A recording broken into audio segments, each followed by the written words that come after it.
আমি আজকে যেখানে দুপুরবেলা ছিলাম, এই যে মাইকটা মুছতে আর আমার শরীরে যে ঘাম, এটা মোছার জন্য একটা টিস্যু হলেই হয়ে যায়।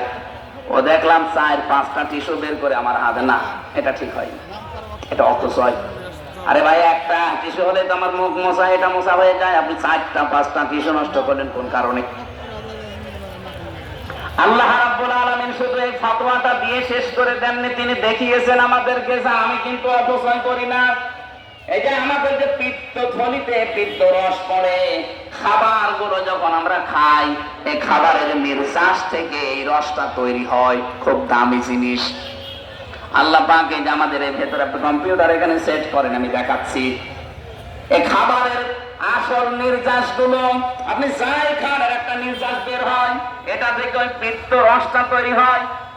ওটা ফোঁটা ফোঁটা ওই খাবারের উপরে পড়তে থাকে, যতক্ষণ খাবার পেটে থাকবে ততক্ষণ ফোঁটা ফোঁটা